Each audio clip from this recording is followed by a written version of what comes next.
Guys, কম বেশি আপনারা সবাই জানেন যে ত্রিপলার ওরফে আপনাদের শ্যাম ভাই কিন্তু এই মাসে কোনো একটা সমস্যার জন্য ভিভাস দেই নাই। আর ও কিন্তু আমার খুব ভালো একটা ফ্রেন্ড লাগে, তো এখন আমি ওর ইনভাইট দিব। ইনভাইট দিয়ে ওর একটা অপমানজনক প্র্যাঙ্ক করব, তারপর দেখি ওর রিয়াকশনটা কেমন থাকে।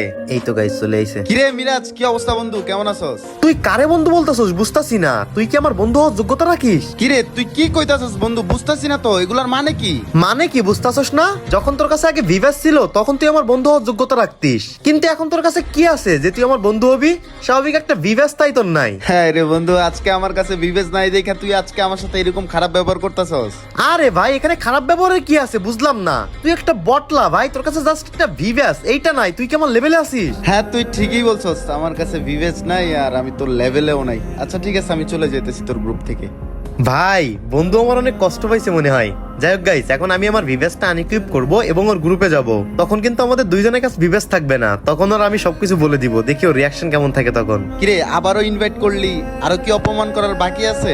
আরে না রে বন্ধু, এতক্ষণ তো আমি প্র্যাঙ্ক করতেছিলাম। দেখ বন্ধু, আমিও ভিভাস আনইকুইপ করছি, এখন তোরও ভিভাস নাই আমারও ভিভাস নাই। আর তুই আমার একটা ভালো বন্ধু, তুই কেমনে ভাবলি জাস্ট ভিভাসের জন্য আমি এরকম স্বার্থপর হয়ে যাব?